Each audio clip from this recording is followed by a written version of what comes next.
कालिया नाग तो उसे देखते ही निकल जाएगा।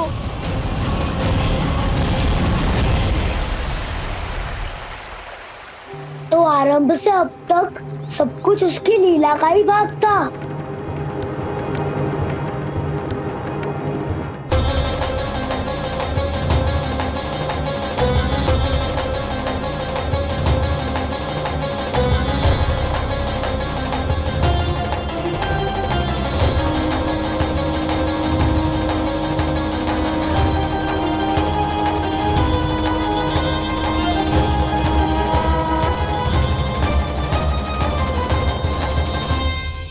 इतना सुंदर रूप, मन मोहने वाली मुस्कान, अद्भुत तेज और भगवान जैसी दिव्यता। कौन हो तुम? हाँ, तुम्हें देखकर तो हम सब सम्मोहित ही हो गए।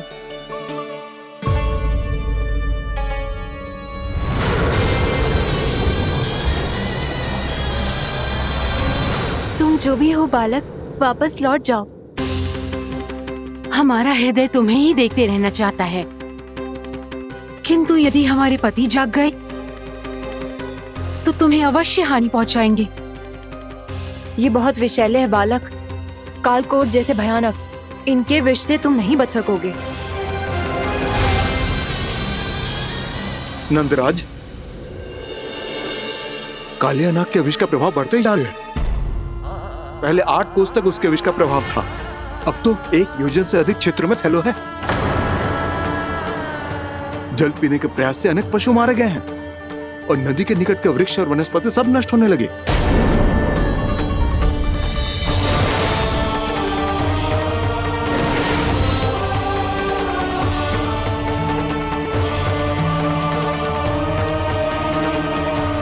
इनके विष की तीव्रता इतनी अधिक है बालक कि इनके संपर्क में आने वाले को तड़पने का भी अवसर नहीं मिलता। इनके विष की अग्नि क्षण भर से भी कम समय में प्राणवायु को जलाकर राख कर देती है।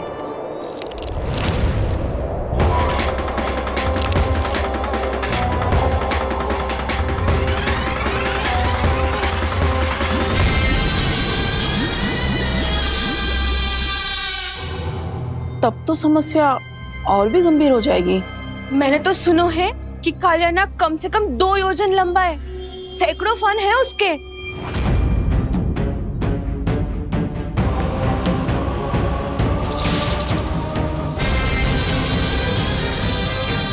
इसका अर्थ तो ये है कि हम दोनों ओर से फंस गए। एक और कंस को 1 कोटि कमल पुष्प देने जो कि कालिया नाग के क्षेत्र में पड़ते हैं, और दूसरी ओर उस कालिया नाग का विष यमुना जी के क्षेत्र में बढ़ता ही जा रहा। इसके कारण हम ही नहीं, निर्दोष पशु पक्षी भी संकट में। इन दोनों समस्याओं का एक ही समाधान है, उस कालिया नाग का सामना करना।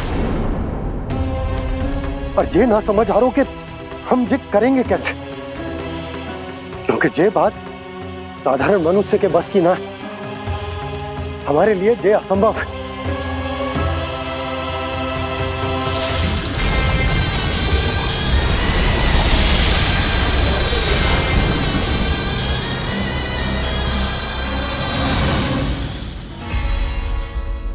अब तो तुमने अपनी आंखों से भी देख लिया बालक, ये कितने विषैले हैं। नींद में भी विष उगलते हैं। इससे पहले कि तुम्हें कुछ हो जाए, चले जाओ यहाँ से। मान लो हमारी बात। आप सब मुझे जानती भी नहीं और फिर भी मेरी इतनी चिंता कर रही हैं आप। माँ की ममता भेदभाव नहीं जानती। तुम भी किसी के पुत्र हो और हम सब भी माँ हैं। एक माँ को हर बालक में अपनी ही संतान दिखाई देती है, इसलिए हम तुमसे विनती करते हैं, वापस चले जाओ, बचा लो अपने प्राण। मेरी चिंता मत कीजिए, मुझे कुछ नहीं होगा। होगा, अनर्थ होगा यदि ये उठ गए तो।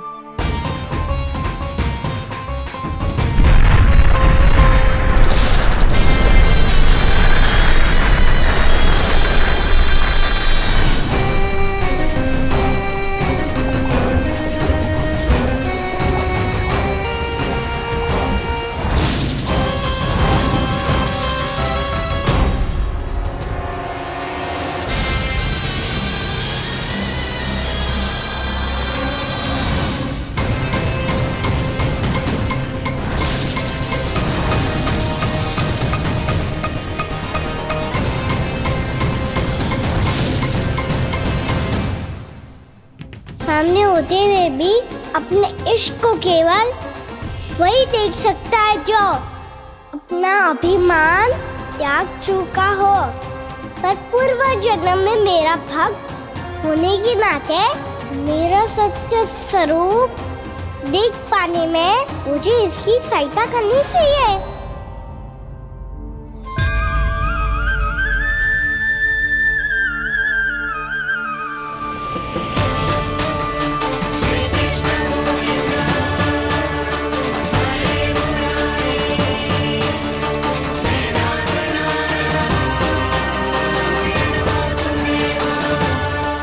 देखो हमारा छोटा सा कान्हा कैसे डट के खड़ा हुआ है, इतने विशालकाय, इतने महाभयंकर सबके सामने।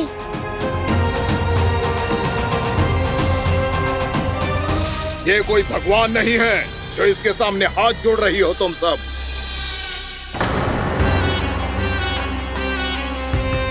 एक सामान्य साधारण बालक है ये, जो ये तक नहीं जानता कि इसके सामने है इसका काल, कालिया। तू कौन है बालक?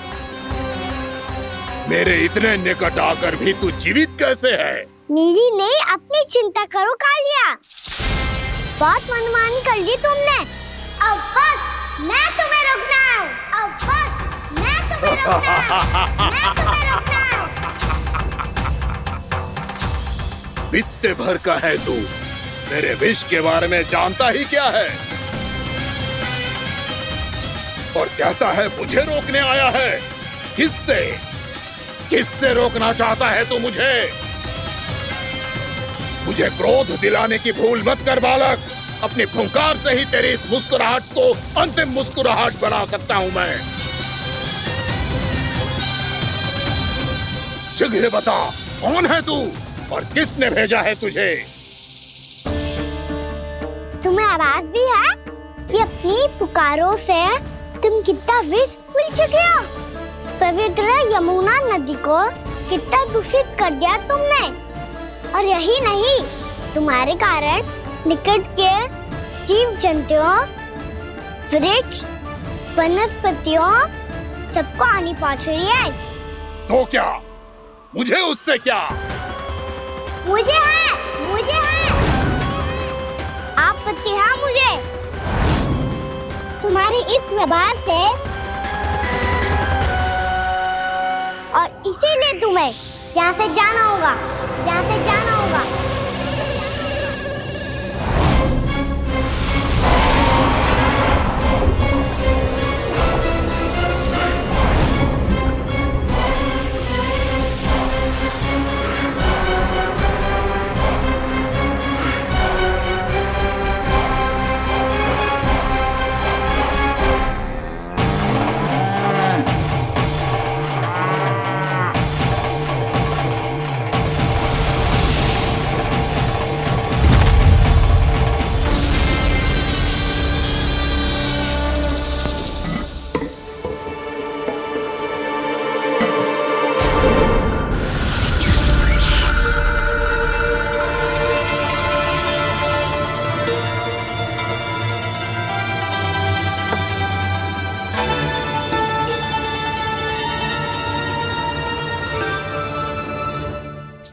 मुझे आदेश देने का साहस भी कैसे किया तूने? इस क्षेत्र को मैंने अपना राज्य बनाया है, मेरा परिवार रहता है यहाँ, और तू मुझे यहाँ से जाने के लिए कह रहा है? हाँ, क्योंकि तुम्हारे यहाँ रहने के कारण अन्य जीवों को हानि हो रही है और मैं ऐसा नहीं होने दे सकता। मैं तो बस वही कर रहा हूँ जो एक सर्प का स्वभाव है। विष फैलाना स्वाभाविक है मेरे लिए, इसलिए मुझे चुनौती मत दे बालक। चुनौती तो मैं दे चुका हूँ कालिया। अब तो बस तुम्हें स्वीकार करनी है।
अपनी भूल को पहचानो कालिया। तुम जो कर रहे हो अनुचित है।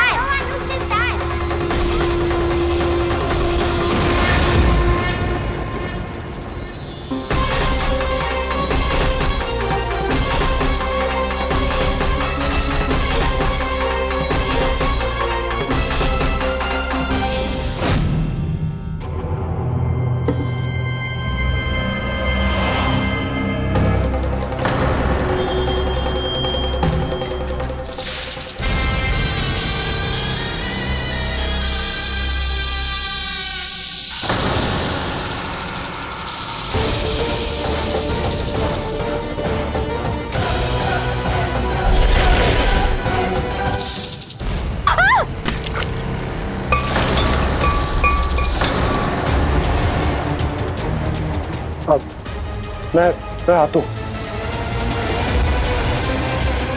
क्या हो गया सुधा? मुझे आवाज हो रहा है जी, कछु ना कछु गड़बड़ है। यशोदा, जो समस्या हमारे सामने है, हम सभी उसका समाधान खोजने में जुटे। तो तुम विश्वास करो, मैं कोई ना कोई समाधान अवश्य ढूंढ लूंगा। हम कैसे भी करके वो कमल के पुष्प उस कंस तक पहुंचा देंगे। नाना, समस्या उससे कहीं अधिक है, उससे कहीं अधिक बड़ी, उससे कहीं अधिक भयानक है।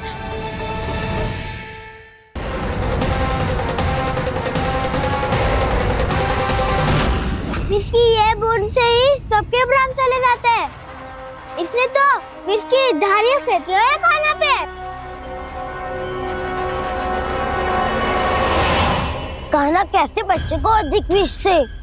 इसका विष तो क्या, ये सर स्वयं भी छू तक नहीं पाएगा हमारे कान्हा को।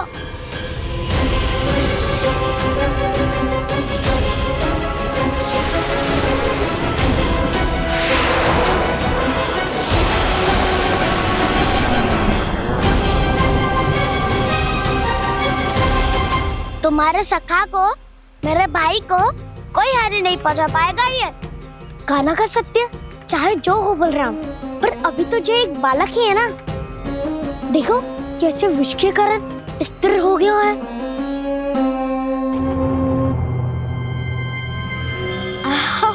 हाउ सर्फ ने कितनी आसानी से अपनी पूंछ से बांध लिया है। मुझे यहाँ से भगाना चाहता था ना तू? अब मैं तुझे दिखाऊंगा अपना सामर्थ्य। ये मूर्ख किसे बांधना चाहता है अपनी पूंछ में? उन्हें जिनका विस्तार सारे ब्रह्मांड में है, या उन्हें जो स्वयं अनंत है? पर देवराज, प्रभु ऐसा करने ही क्यों दे रहे हैं कालिया को? आप सब भूल रहे हैं देवगण। कालिया पूर्व जन्म में प्रभु का बहुत बड़ा भक्त था। उसी भक्ति का फल मिल रहा है अब इसे। वैसे भी भक्तों के मन का भाव सबल हो तो भगवान तो सहज ही बंध जाते हैं।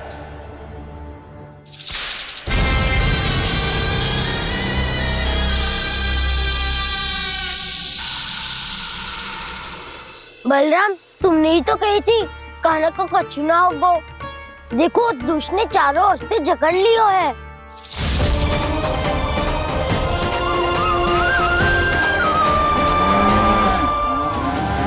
ये क्या कह रही हो तुम? सुधा जी, क्या हुआ? घबरा क्यों रही हो आप? सुलक्षणा, मुझे आभास हो रहा है कुछ बहुत बड़ी अनहोनी हो गई है। नंदराज, नंदराज, नंदराज!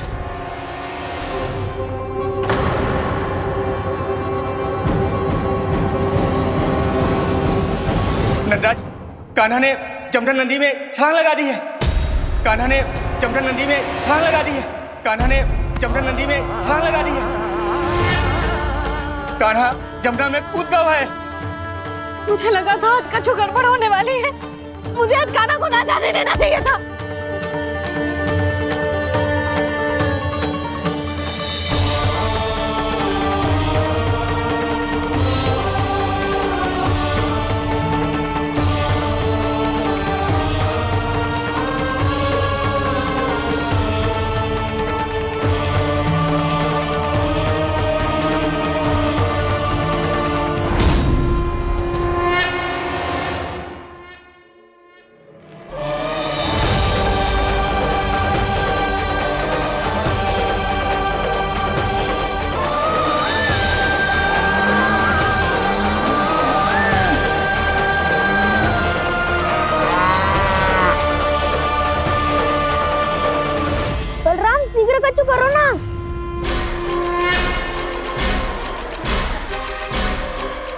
कुछ भी करो पर कान्हा को बचाओ।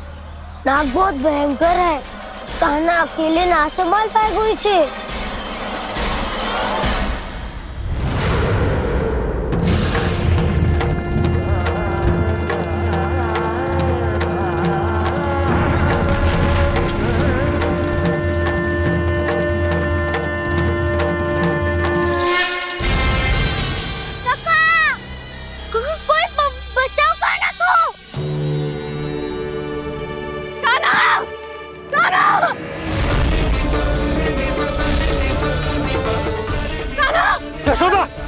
यशोदा रुको।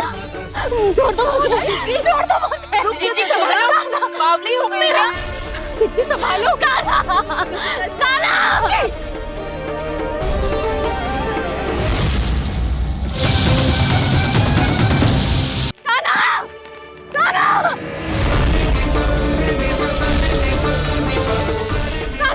यशोदा, यशोदा रुको।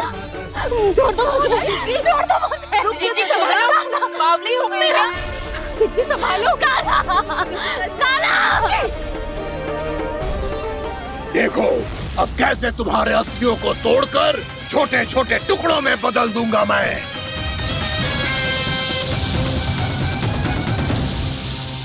सुधा जी आप जाओगी तो आप भी फंस जाओगी।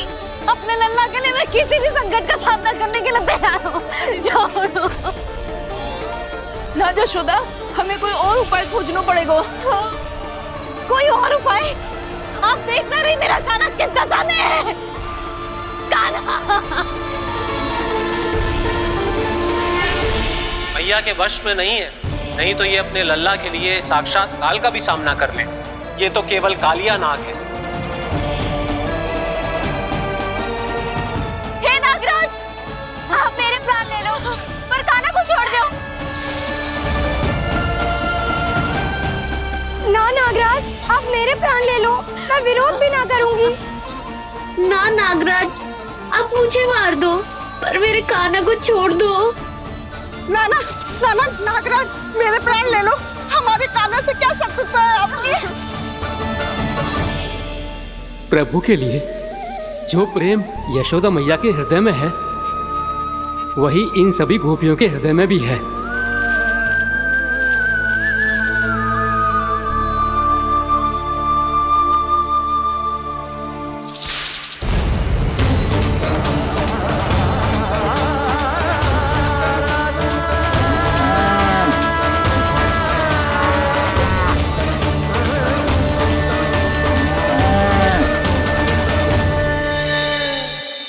यशोदा, यशोदा, देखो इन गोप गोपियों को, इन गैयाओं को। इन सब के मन में भी तुम्हारी भांति ही ममता भरी हुई।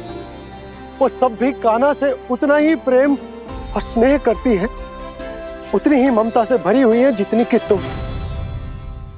तो तुम ही सोचो, जिसके साथ इतनी ममता और इतना स्नेह, इतना प्रेम, उसका कोई क्या कर सकता है? उस काले नाग का विष इस सब आशीर्वादों के सामने कछु न है। कछु करो जी।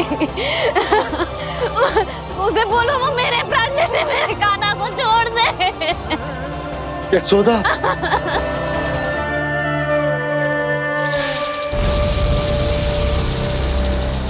केवल इन्हीं में नहीं देवराज, नाग पत्नियों के हृदय में भी ममता का वही प्रेम उमड़ रहा है।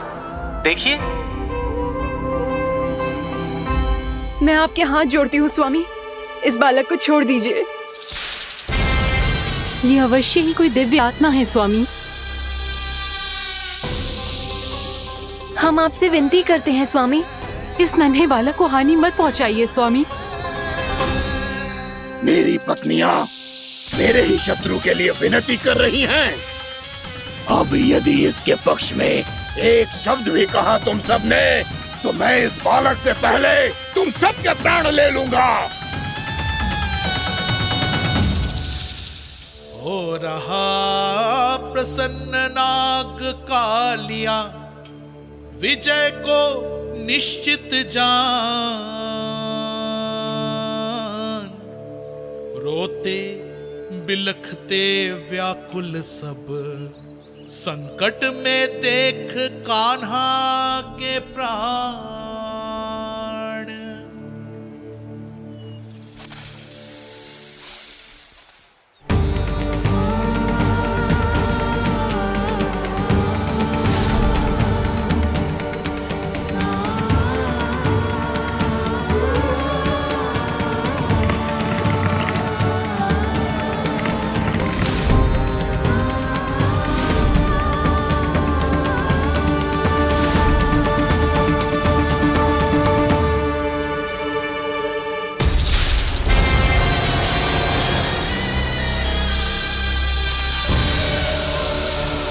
कुछ करो जी, मेरे लल्ला को बचा लो, कोई तो कुछ करो। जीजी संभालो जी ना। यशोदा, यशोदा तुम शांत हो जाओ, मैं कान्हा को वापस लेकर आऊंगा, मैं रक्षा करूंगा उसकी। ना नंदराज, नंदराज नहीं, कम से कम आप तो समझो नंदराज, कालिया के पास आप जाओगे तो आप भी फंस जाओगे।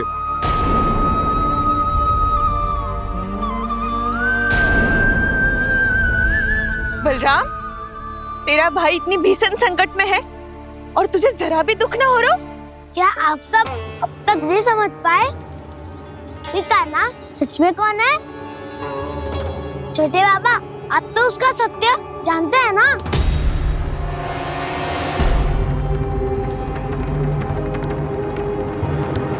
मानता हूँ कि आप सब कान्हा के रहस्य के बारे में नहीं जानते, पर क्या उसके जन्म से आज तक घटी एक से बढ़कर एक विचित्र घटनाओं को भी भूल गए हैं आप सब? भूल गए हैं कि कैसी पूतना जैसी राक्षसी उसका कुछ बिगाड़ नहीं पाई, कैसे तरनावती जैसा भयानक राक्षस उसे एक खरोच भी नहीं दे पाया था।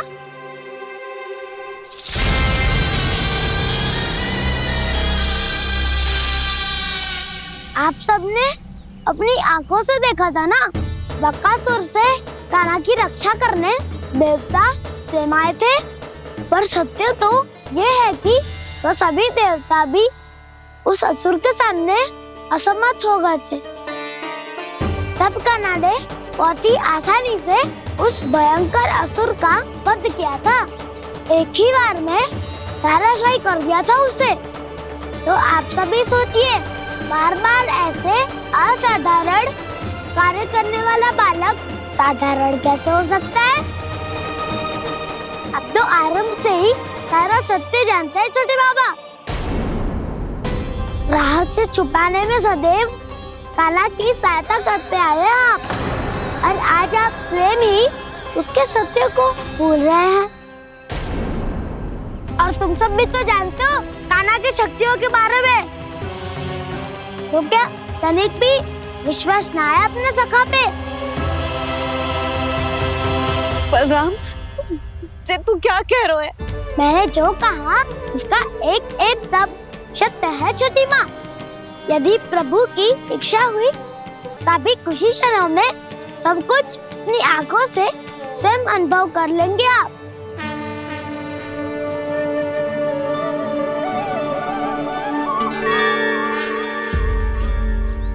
शांताकारं भुजगशयनं पद्मनाभं सुरेशं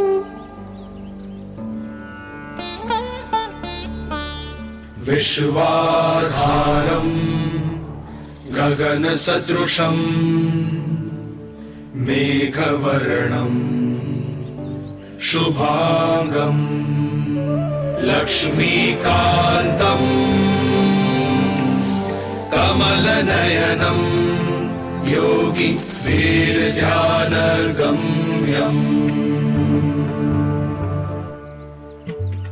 वन्दे विष्णुं भवभयहरं सर्वलोकैकनाथम्।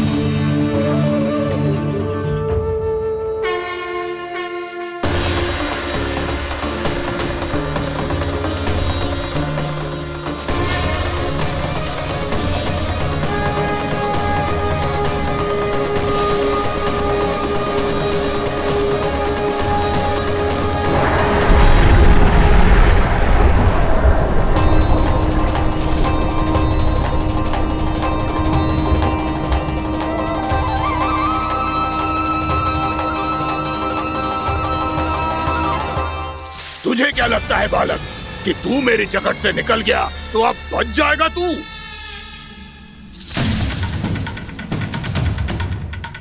मेरे विष से अपनी प्राण रक्षा करने में सफल रहा, मेरी जकड़ से भी छूट गया, पर मेरे दंश से नहीं बच पाएगा।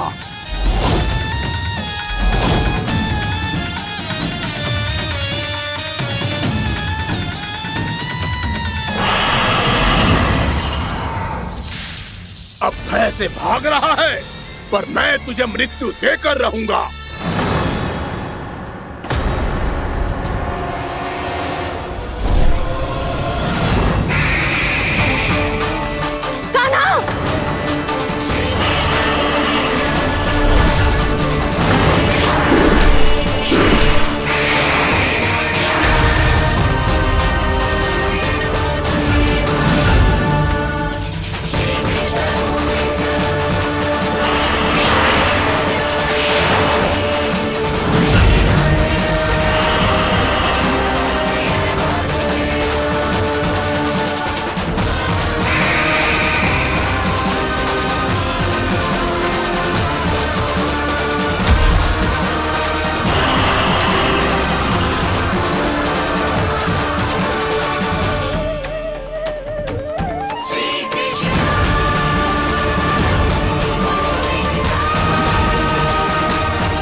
नन्हा सा कान्हा कितनी देर भाग पाएगा?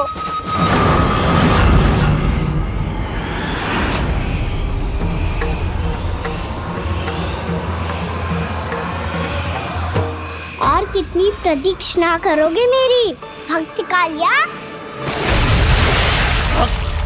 भक्त नहीं, काल हूँ मैं तेरा। जब अहंकार का मुकुट बुद्धि को ढक लेता है तो भक्त अपने भगवान को भी नहीं पहचान पाता।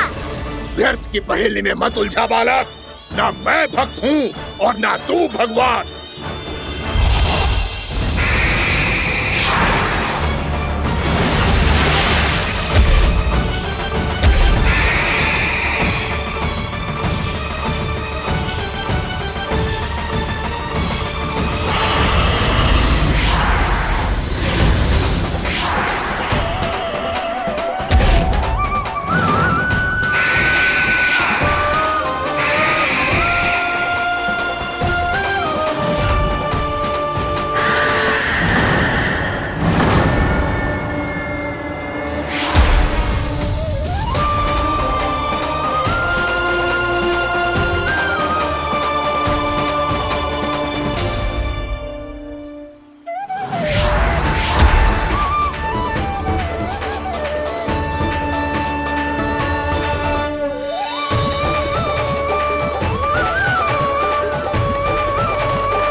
उसे छूकर कालिया नाग का हलाहल जैसा विष भी चरणामृत बन गया है और यमुना जी के जल में फैल चुके विष के प्रभाव को भी नष्ट कर रहा है।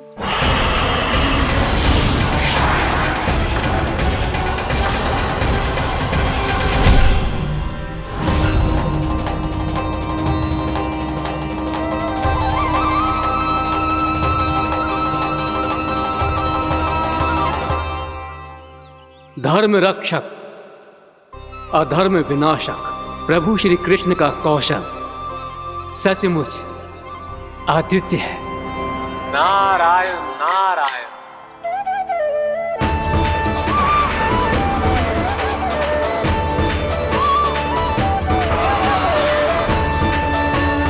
मेरा भाग तुम्हारे भीतर के अहंकार का प्रतीक है कालिया। अब तुम्हारा अहंकार, तुम्हारा अर्पण मेरे पाँव के नीचे है और तुम्हारी पूंछ अर्थात तुम्हारे प्राण मेरे हाथ में। अब तुम क्या करोगे भक्त?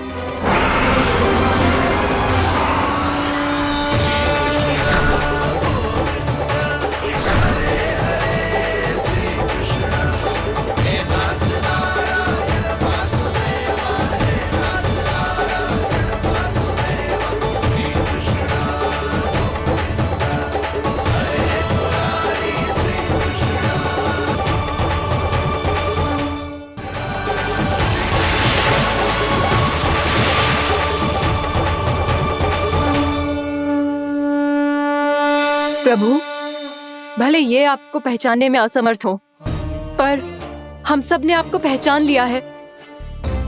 हाँ प्रभु, एक भक्त होने के नाते और एक अर्धांगिनी और माँ होने के नाते मैं आपसे इनके प्राणों की भिक्षा मांगती हूँ। अपनी कृपा दिखाइए और इन्हें क्षमा कर दीजिए। आपके लिए मित्र और शत्रु में कोई अंतर नहीं प्रभु। उसी तरह आपकी कृपा और दंड में भी कोई अंतर नहीं। दोनों दया ही तो हैं, अकारण ही किसी को प्राप्त नहीं होती। हमें विश्वास है कि हमारे पति को मिला ये दंड कोई अभिशाप नहीं है, आपका वरदान है। ये सत्य है प्रभु कि इनसे बहुत से पाप हुए हैं। इनके विष से बहुत सारे जीव जंतु को हानि पहुंची है, पर अब आपके चरण इनके शीश पर पड़ गए हैं। ऐसी कृपा तो बड़े बड़े महान महात्माओं को भी दुर्लभ है, और इन्हें प्राप्त हुआ तो अवश्य ही ये किसी महान पुण्य का ही फल है। हे प्रभु, उन्हीं पुण्य कर्मों की शक्ति का आह्वान कर मैं आपसे विनती करती हूँ, इन्हें प्राण दान दीजिए। मैं अपने इस भक्त को क्षमा अवश्य करूँगा देवियों, यदि ये अपने अहंकार को त्याग कर मुझे पहचान ले तो।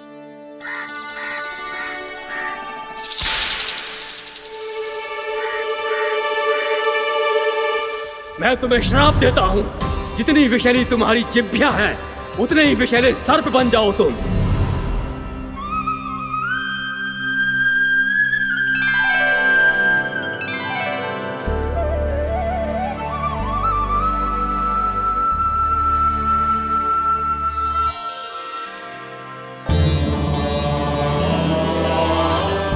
नारायण, मुझे क्षमा कीजिए नारायण। मैं तो आपका परम भक्त था, किंतु मैं आपको पहचान नहीं सका। इसका दंड तो मुझे मिलना ही था, किंतु मैं अब प्रायश्चित करना चाहता हूं। इसके लिए यदि आप मेरे प्राण भी ले लेंगे तो भी मुझे कोई दुख नहीं होगा। मैं अपना जीवन, मृत्यु और अपना अस्तित्व सब कुछ आपको समर्पित करता हूं।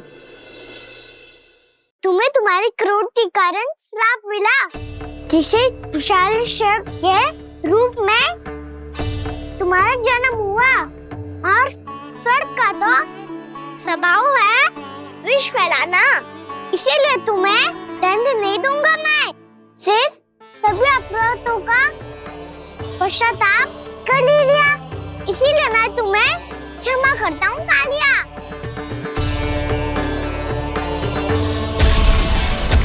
पर तुम्हें यहाँ से दूर समुद्र के बीच जाकर रहना होगा, जहाँ किसी निर्दोष का जीवन तुम्हारे विष से प्रभावित ना हो। मैं चाहकर भी आपकी इस आज्ञा का पालन नहीं कर सकता। मैं असमर्थ हूँ प्रभु, क्योंकि यदि मैं इस क्षेत्र को छोड़कर गया तो मेरी मृत्यु निश्चित है। आपसे क्या छुपा है प्रभु? आप तो जानते हैं कि सर्प जाति और आपके वाहन गरुड़ के बीच अनंत शत्रुता चल रही है, जिसका प्रारंभ नागों के द्वीप नागालय से हुआ था। उस द्वीप पर छोटे जीवों को निगल जाने के लिए सर्प थे, और गरुड़ को सर्पों का स्वाद बहुत प्रिय था, इसलिए वो बार बार नागद्वीप जाने लगा था। पर इस कारण पूरी सर्प जाति उससे आतंकित हो गई थी, इसलिए जब भी गरुड़ वहां पहुंचता तो सभी सर्प छिपने लगते। जब गरुड़ को इसका आभास हुआ तो उसे बड़ा क्रोध आया और वो उत्तेजना में भरकर सर्पों का शिकार करने लगा। भूख ना होने पर भी उन्हें मारने लगा। अब सर्पों के प्राण हरना उसके लिए खेल बन गया था। इस भीषण समस्या का समाधान ढूंढने के लिए पूरी सर्प जाति महान सर्प वासुकी के सामने इकट्ठी हुई। हे महान वासुकी, हमारी सहायता कीजिए। नागद्वीप पर गरुड़ ने आतंक मचा दिया है। पहले तो वो हमें अपना भोजन बनाता था, लेकिन अब हम उसके खेल का साधन बन चुके हैं। भूख हो या ना हो, जब तब आकर वो हमारे प्राण हर लेता है। अनुचित हिंसा के इस प्रथा का आरंभ सर्पों ने ही किया है। पहले आप सबने पूरे द्वीप पर अधिकार कर लिया, फिर आहार के साथ साथ आनंद के लिए भी आप सभी ने निर्दोष जीवों की हत्या की। और जब सृष्टि का संतुलन बनाए रखने के लिए गरुड़ आपको अपना आहार बनाने आया, तो आप सब अपने प्राणों की रक्षा के लिए छिपने लगे। तो फिर गरुड़ का उत्तेजित होना तो स्वाभाविक ही था। नागनाथ, जो हमने अन्य जीवों के साथ किया वही अब हमारे साथ हो रहा है, परंतु ये भी तो सृष्टि के संतुलन के विरुद्ध ही है ना? अवश्य है, इसलिए मैं गरुड़ से चर्चा करूंगा। धन्यवाद प्रभु।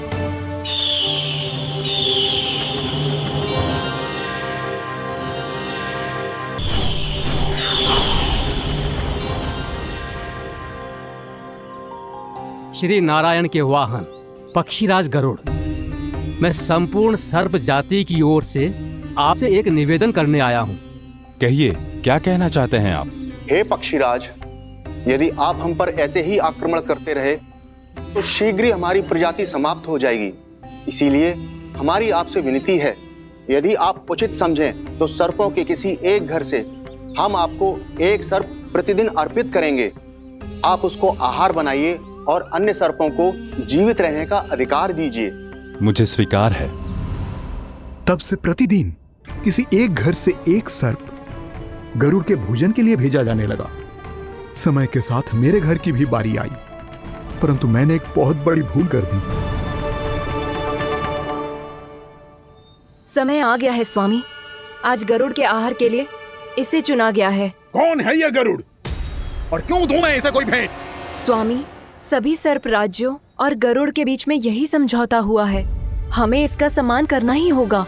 मैंने कोई समझौता नहीं किया, मैंने कोई वचन नहीं दिया और ना ही मैं किसी गरुड़ से भयभीत होता हूँ। यदि इस राज्य में किसी को सर्पों को अपना आहार बनाने का अधिकार है तो वो केवल मुझे है। अब से गरुड़ को दी जाने वाली हर भेंट मुझे दी जाएगी, महाविषधारी महान नागराज कालिया को। यह और कुछ नहीं, मेरा अभिमान था प्रभु, और यह मेरे इस जन्म की सबसे बड़ी भूल थी, क्योंकि फिर जब गरुड़ को इस बारे में पता चला तो।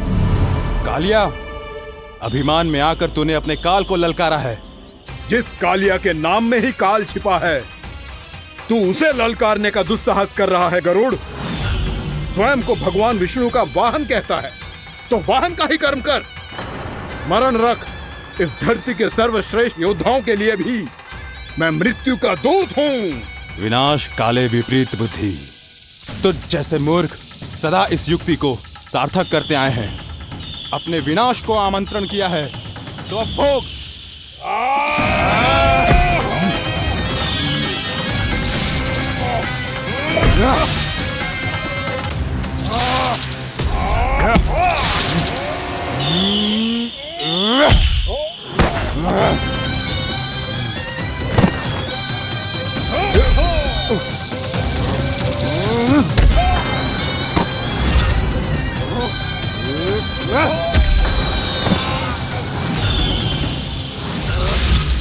जिसने मेरा भोजन चुराने की धृष्टता की है वो इसी योग्य है। तू मुझे जानता नहीं है गरुड़, मैं महाविषधारी नाग कालिया हूँ। तेरा इतना दुस्साहस कि तूने मुझ पर चरण से प्रहार किया।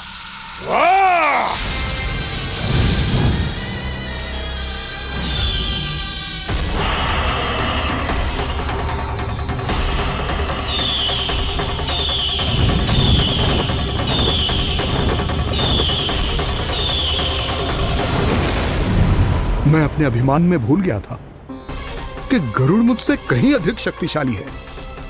इसलिए अपने प्राणों की रक्षा करने के लिए मैं एक स्थान से दूसरे स्थान भागने लगा।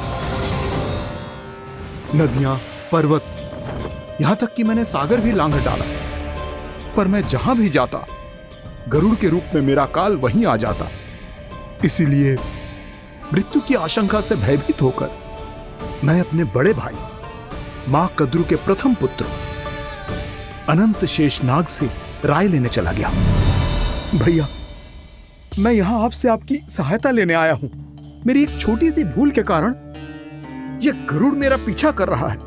मुझे हर समय हर स्थान पे ढूंढते रहता है। यदि उसने मुझे ढूंढ लिया तो वो निश्चित ही मेरे प्राण ले लेगा।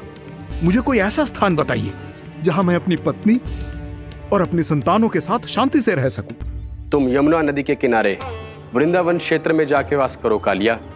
गरुड़ वहां प्रवेश नहीं कर सकता क्योंकि उसे ऋषि सोबरी का श्राप मिला हुआ है।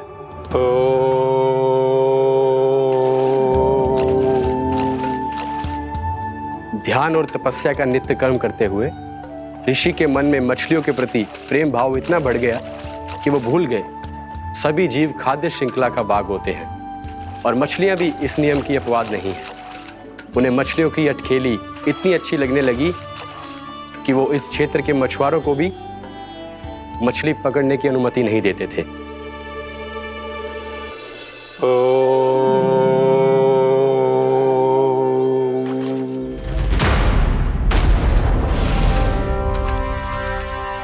उस दिन वो उस पक्षी को नहीं रोक पाए, पर तब से सावधान रहने लगे।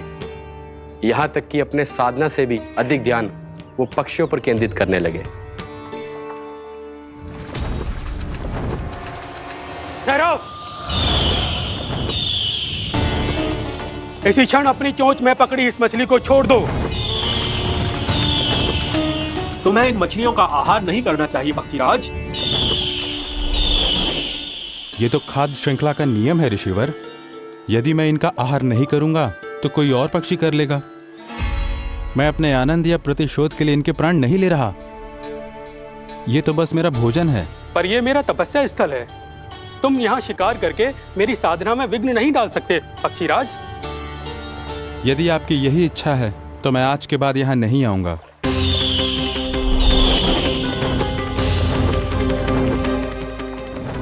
पर आज ये मछली मेरे आहार के रूप में पकड़ी जा चुकी है।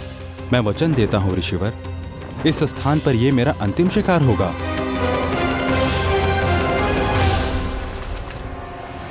आज के बाद यदि तुमने वृंदावन की निकट उड़ान भी भरी तो तुम सैकड़ों टुकड़ों में फटकर मारे जाओगे पक्षीराज। ये मेरा श्राप है।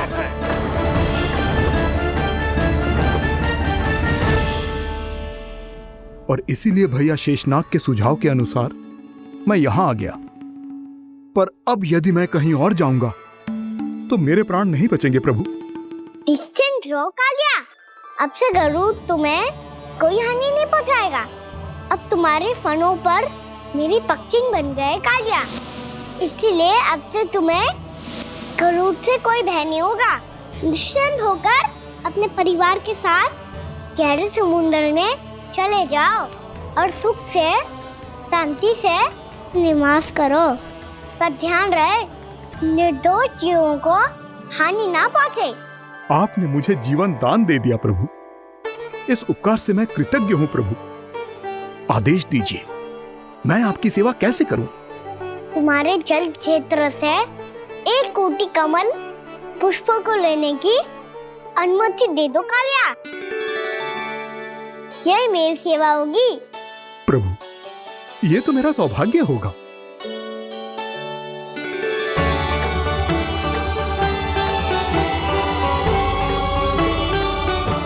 1 कोटि के स्थान पर हम 3 कोटि कमल पुष्प ले आए प्रभु।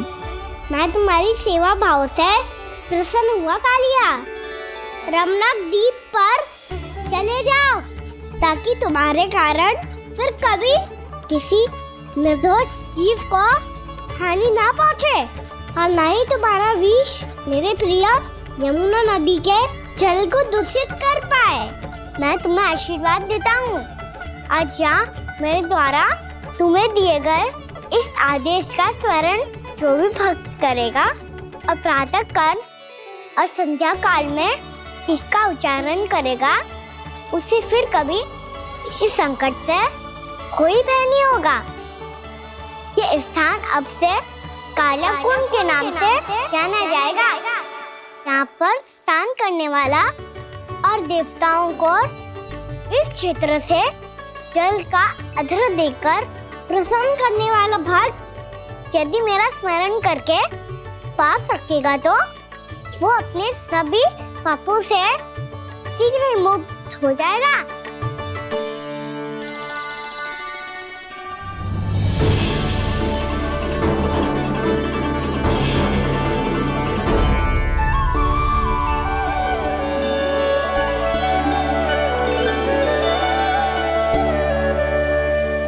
कौन है जी भगवान जिसने अभी अभी कालिया जैसे विशाल विस्तर का सामना किया? क्या एक साधारण बालक जो शीत की अधिकता से ठिठुर रहा है? क्या करूं? मैं लल्ला को ममता के आंचल में छुपा लूं या भक्त बनकर प्रभु की लीला देखती रहूं? क्या करूं मैं? कितना ठंडा था जल, बहुत सर्दी लग रही है। सर्दी से तड़पते हुए कैसे देखूं इसे? अभी जाके अपने पल्लू से सुखाती हूँ। हृदय से लगा के स्नेह की आंच दूंगी तो सर्दी पल भर में छूमंतर हो जाएगी।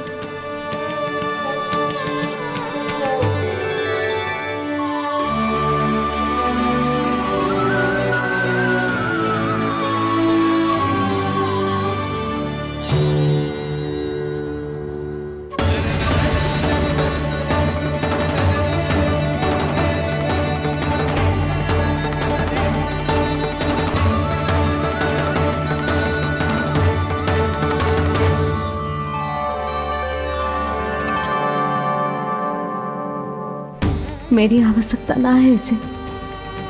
ये तो सच्ची में भगवान ही है जिसकी ठंड दूर करने के लिए स्वयं द्वादश आदित्य प्रकट हो गए हैं।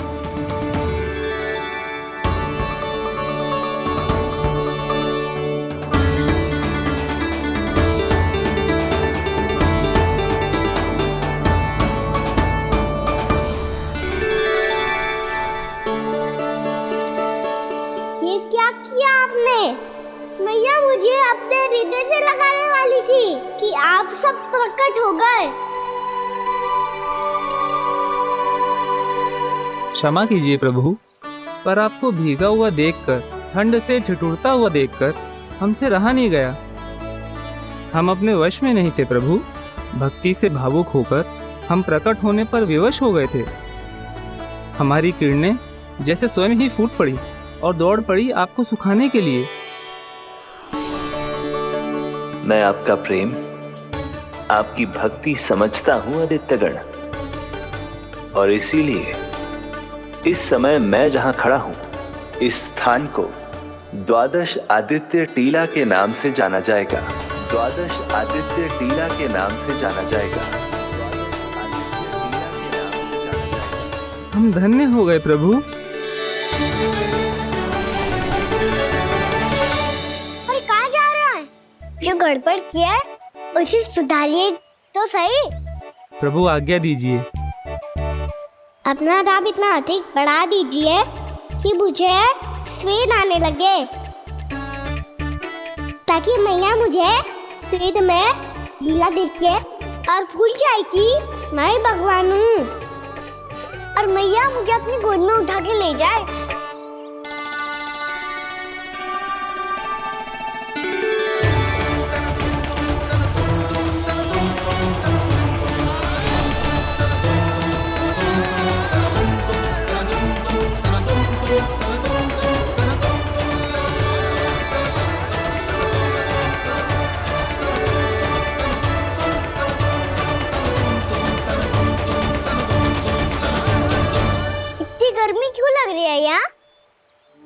स्वेद की एक बूंद भी आती थी तो मैं अपना आंचल लेकर पहुंच जाती थी इसके पास। जानती ही नहीं थी कि ये तो स्वयं वायुदेव को आदेश दे सकते हैं कि वो बहने लगे और उसका सारा स्वेद सुखा दे।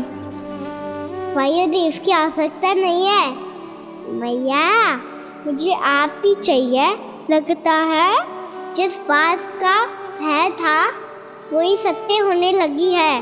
भैया मेरे भगवान रूप को भूल नहीं पाएगी और अब मेरे लिए उनके सत्य छुपा कर रख पाना कठिन हो जाएगा। कृष्णा कृष्णा हरे कृष्णा कृष्णा कृष्णा मुरली मनोहर कृष्णा गोपाला गोविंदा हे दामोदरा।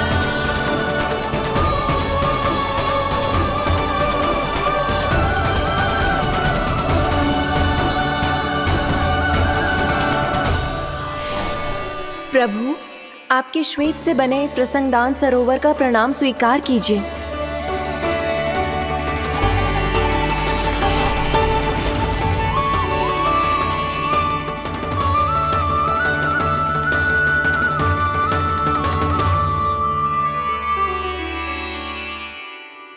ओहो, इस चमत्कार को देखकर भैया को और भी अधिक विश्वास हो जाएगा कि मैं भगवानी हूँ। अब कैसे मनाऊं मैया को कि मैं इनका लाई हूँ। बाबा है ना, अब तो यही सहायता करेंगे। श्री कृष्णा गोविंदा हरे हरे श्री कृष्णा गोविंदा हरे हरे श्री कृष्णा हरे मुरारी श्री कृष्णा श्री कृष्णा श्री कृष्णा।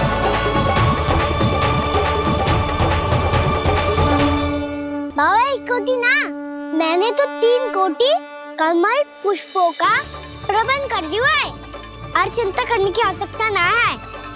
1 कोटी कमल के स्थान पर 3 कोटी कमल पुष्प मिल गए हैं। हाँ कान्हा, मैं उचित संदेश के साथ ये सारे पुष्प उस कंस के पास भिजवा दो। महाप्रक्रमी कान्हा की जय। वृंदावन रक्षक कान्हा की जय। महाप्रक्रमी कान्हा की जय। भानु जी नंदराज, बाकी गांव वालों को लेकर ये सारे पुष्प इकट्ठा करो और कंस के दरबार में पहुंचाओ। जी।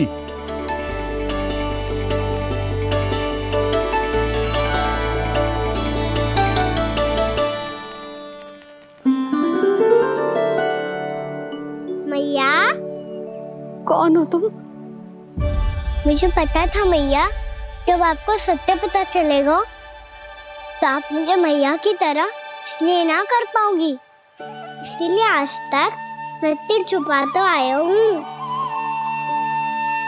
ताकि आपकी ममता, आपका प्रेम अनुभव करने का अवसर मिलता है मुझे। और फिर आज को बताया था ना, जो रहस्य तुमने बरसों तक छिपाया था उसका भेद खुलने में तुम्हारा ही योगदान है। मुझे कालिया के शीश पर अपने पद चिन्ह रखकर उसे मुक्त कराना था दाऊ, वचन दिया था मैंने उसे। इसके अतिरिक्त निर्दोष पशु पक्षियों के जीवन को कालिया के विष से ही बचाना था मुझे। इसमें कंस को तो सम्मिलित करना ही था ताकि जब मैं कालिया का सामना कर रहा हूँ तो वो किसी और असुर को समस्या बनाकर वृंदावन ना भेज दे। पर इस सबसे बड़ा एक कारण और था दाऊ, मैं चाहता था कि मैया को सत्य पता चल जाए। पर क्यों कहा ना? क्योंकि मुझे लगने लगा था कि मैया से ये रहस्य छुपाकर इनके साथ धोखा कर रहा हूँ। अपराध बोध से दबा जा रहा था मैं।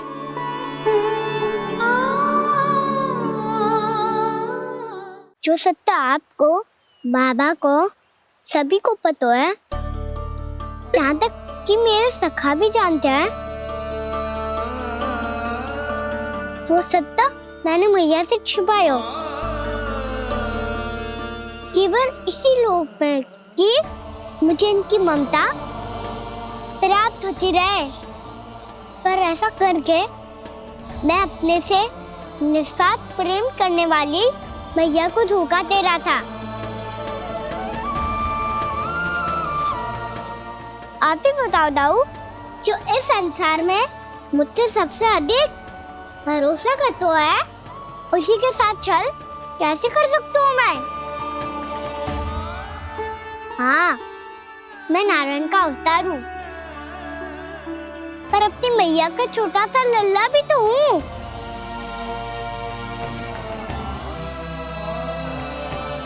इसीलिए तो यमुना जी में छलांग लगाने का एक कारण इस गेंद को लेने जाना भी था। ने स्नेह से बनाई थी मैया ने गेंद, इसे अपने से दूर कैसे होने देता मैं? आपको आभास भी ना है मैया कि आप मेरे लिए कितने महत्वपूर्ण हो। ये सत्य है कि सभी देवता, प्रकृति, भक्त, ये सब है मेरा ध्यान रखने के लिए, मेरी सेवा करने के लिए। पर क्या इनमें से कोई भी मेरी मैया का स्थान ले सकता है? और आप भी तो यही चाहती थी कि मैं आपका लल्ला बन के आऊं, आज जैसे आपने मुझे अपनी गोद में लिटा रखा है, क्या कुछ ऐसा नहीं हो सकता कि शीघ्र ही मुझे आपको अपनी गोद में खिलाने का अवसर मिल जाए? मैया, नारायण का अवतार होना क्या इतनी बड़ी समस्या है कि आप हृदय से भी ना लगा सकते? मैया,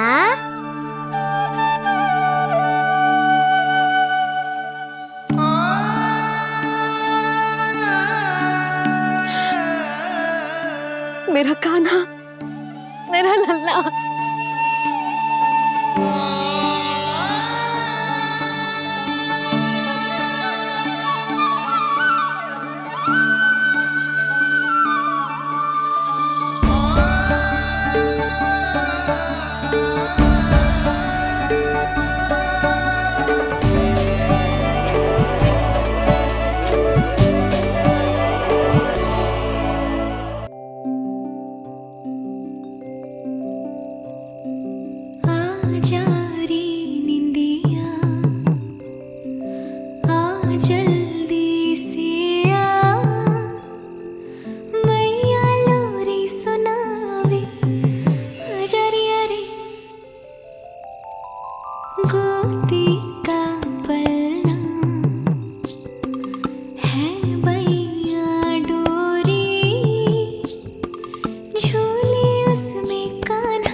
प्रभु, शीघ्र ही कुछ कीजिए, अन्यथा पूरा वन ही जल जाएगा।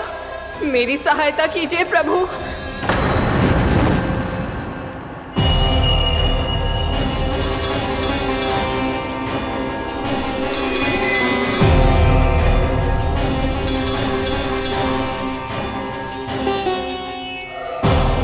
आज कोई नहीं रोक सकता मुझे। आज इस वन का एक एक दिन का जला डालूंगा। मुझे भूल गए दामनल, मैं तुम्हें ऐसा करने की आज्ञा नहीं दूंगा।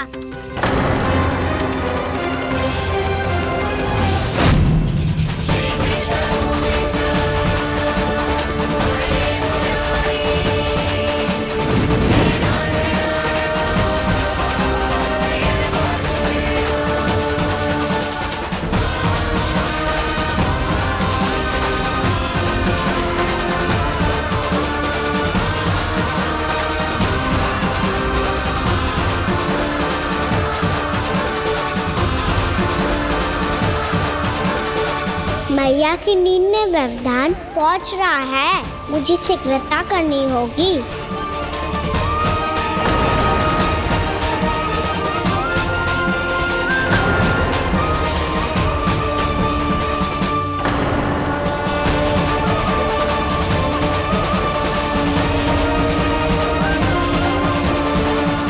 कुछ ही समय पहले बुझती हुई चिंगारी से घबरा गया था, अब इतने विशाल दावानल को निगल गया।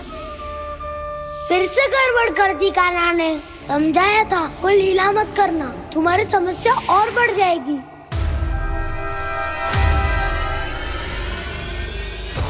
अब क्या करूं दाऊ?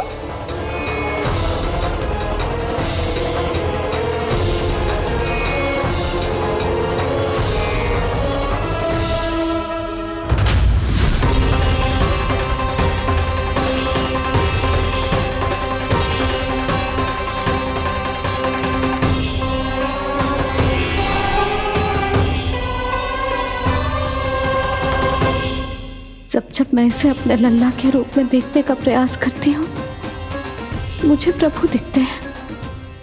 कैसे कैसे समझाऊं अपने आप को?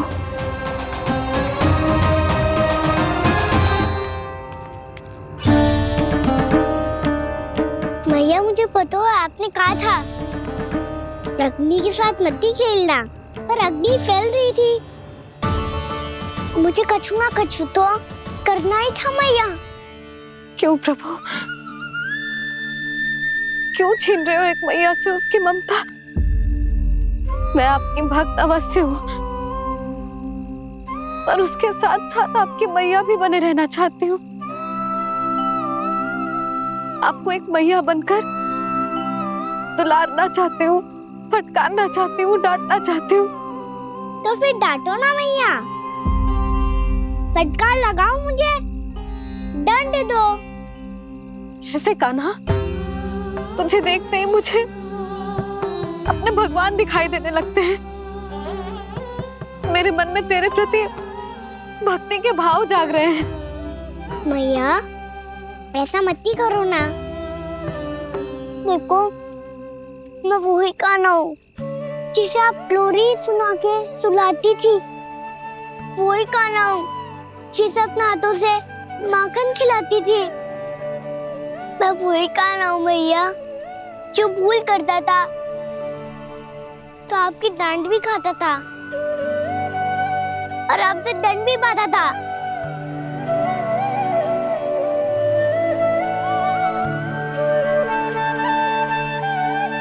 मैया एक बार मेरी ओर देखो तो सही, मैं वही कान्हा हूँ जो आपकी पूछ बनके पूरे वृंदावन में घूमता था। जैसे चलना बोलना सब सिखाया आपने। पहले मेरा सत्य जाने बिना आप मुझे अपने लल्ला की तरह व्यवहार करती थी। अब मेरा सत्य जानने के बाद भी अपने लल्ला की तरह ही मुझे अपनाना होगा, क्योंकि मैं तो वही हूँ, आपका कान्हा।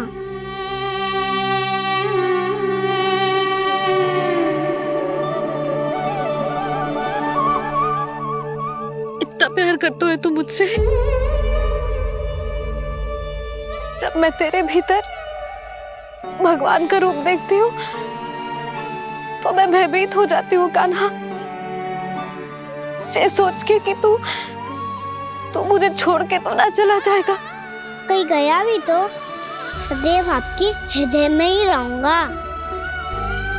वही तो है मेरा असली निवास।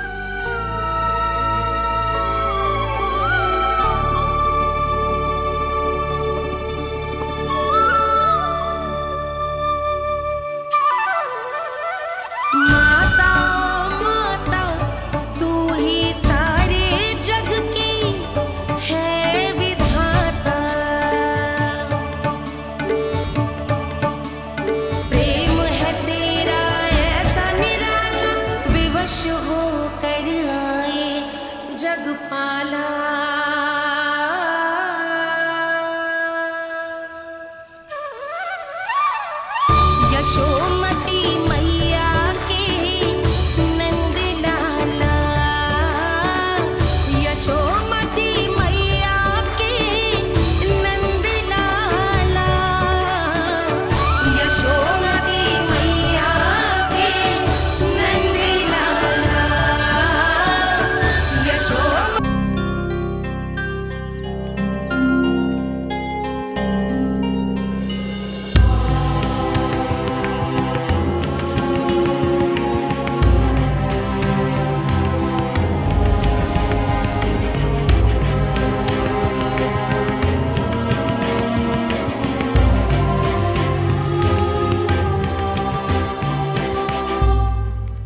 लल्ला शीघ्रता कर, घर पहुंचकर झाड़ू बुहारी भी करनी है।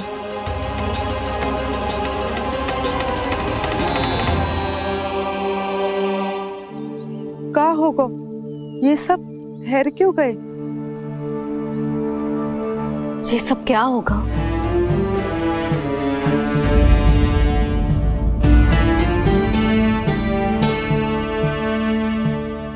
कल ही तो हम इस क्षेत्र की सुंदरता की प्रशंसा कर रहे थे ना, और आज कछु बचो है तो बस चिंगारियां, भस्म का ढेर और विनाश का दृश्य। चिंता क्यों करती हो भाभी?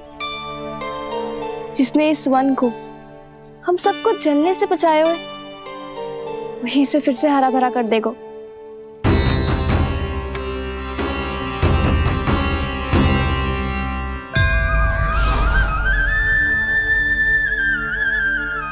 नंदराज, इस समय घर जाना सुरक्षित होगा? पूरा मार्ग जल गयो है। इन सुलगती चिंगारियों का ताप किसी बालक या वृद्ध के पांव में लग गयो तो?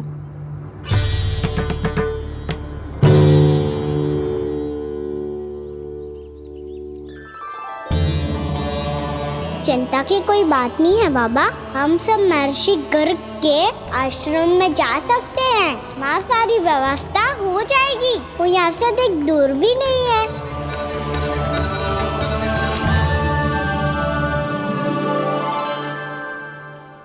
मुझे लगता है कि हम सबको ऋषि गर्ग के आश्रम जाना चाहिए। वहां चलकर कुछ समय उनकी सेवा करेंगे, और जैसे ही अग्नि शांत हो जाएगी और वृंदावन जाने को मार्ग सुरक्षित हो जाएगा, हम सब वापस लौट चलेंगे। अच्छा विचार है। वही महर्षि गर्ग जिन्होंने मेरा नामकरण करा था।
आज से तुम्हें सारा संसार जिस नाम से पहचानेगा, वो नाम है कृष्ण। कृष्ण वो नाम है कृष्ण। कृष्ण वो नाम है कृष्ण। कृष्ण।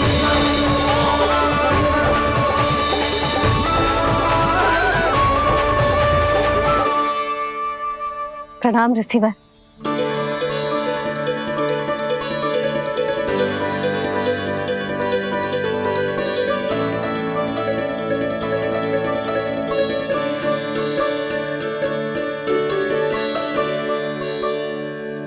ऋषिवर, आपका स्वास्थ्य ठीक तो है ना? महर्षि को संभालो कान्हा, नहीं तो साष्टांग प्रणाम कर देंगे तुम्हें। और तब छोटी बा को तुम्हारे भगवान होने की स्मृति फिर से आ जाएगी।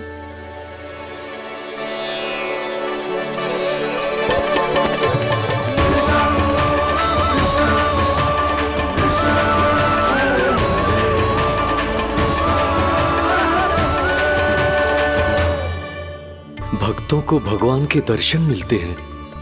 मुझे तो साक्षात भगवान ही मिल गए।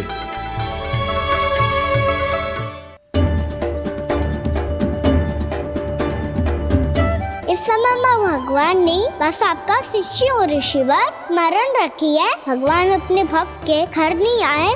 आज एक पुत्र अपनी मैया के साथ एक महर्षि के आश्रम आया है।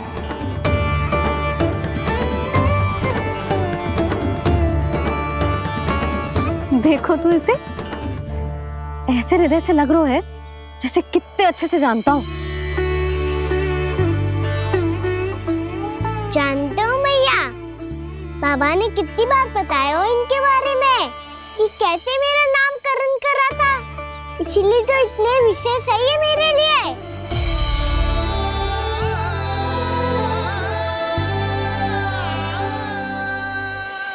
अच्छा ही है कि यशोदा जी भूल रही है कि इसका लल्ला स्वयं श्री नारायण का अवतार है। आप सभी का यहाँ आना बहुत ही प्रसन्नता की बात है। आप आए हैं अपनी इच्छा से, परंतु मेरी इच्छा के बिना जा नहीं पाएंगे।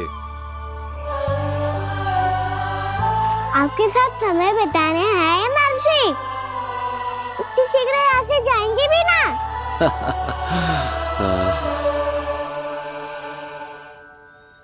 लगता है कान्हा के मस्तिष्क में कोई योजना है, कोई फिर से कोई लीला तो नहीं करने वाला ये।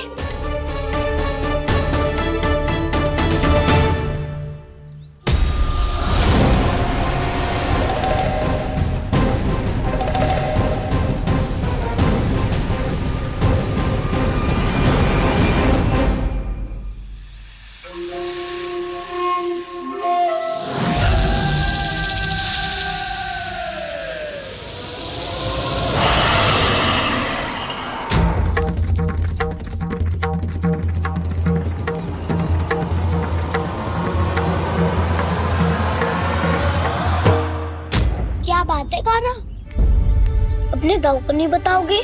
कौन सी बात दाऊ? याक्षु रुके हो तुम, कोई विशेष योजना बना रहे हो क्या? मैं कोई विशेष योजना कभी नहीं बताता दाऊ, जो होना होता है वो अपने आप हो जाता है। वैसे दाऊ, योजना बनाओ भी क्यों? आज कुछ विशेष थोड़ी ना है।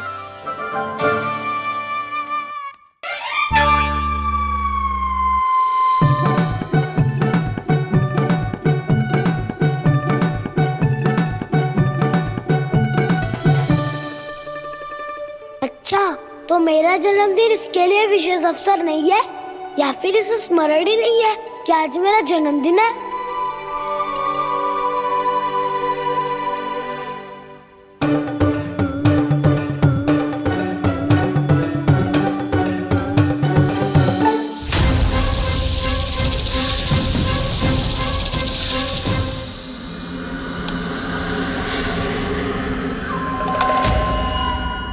ओहो कान्हा, कितनी दूर फेंक दी, अब जाके लेके आनी पड़ेगी।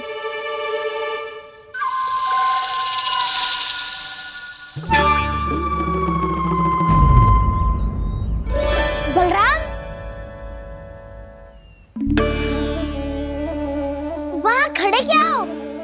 आओ खिल्ली लेके आते हैं।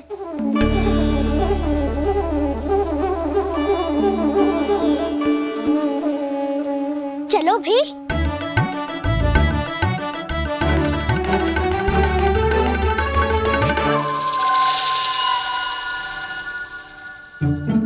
अब मेरी बारी है। नहीं नहीं, अब मैं खेलूंगा। क्या हुआ दाऊ, क्या देख रही हो? ऐसा लगा कि जैसे कोई था यहाँ। वरना दाऊ, कोई ना कोई तो जीव जंतु होगा ही। छोड़ो ना, अब आपकी बारी। मार गिल्ली बल लगा के। हाँ हाँ, बलराम को खेलने दो, अभी अभी आया ना।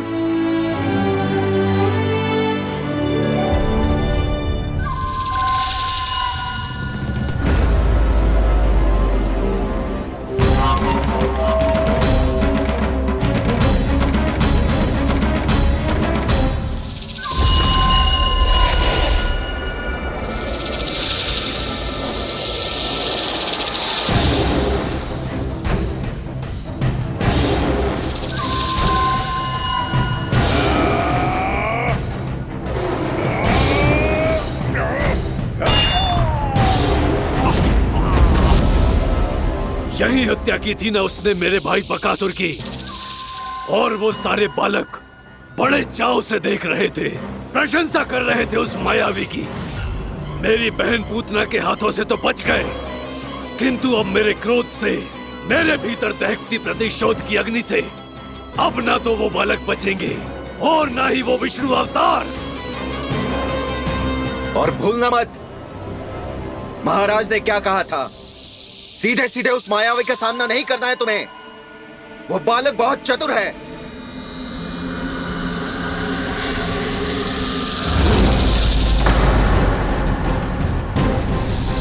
पर है तो एक बालक ही, और एक नन्हा सा बालक क्या हानि पहुंचाएगा मुझ जैसे महाविशाल महाशक्तिशाली अघासुर को।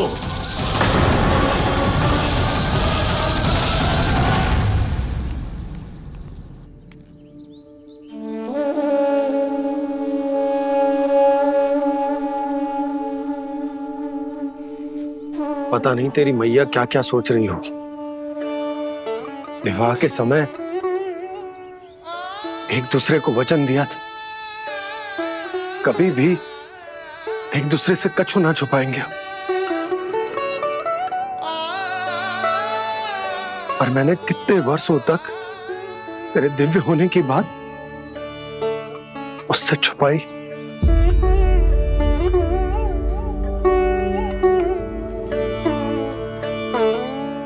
कान्हा, तुमने ही तो कही थी कि मैं तुम्हारा सत्य तुम्हारी मैया को ना बताऊं।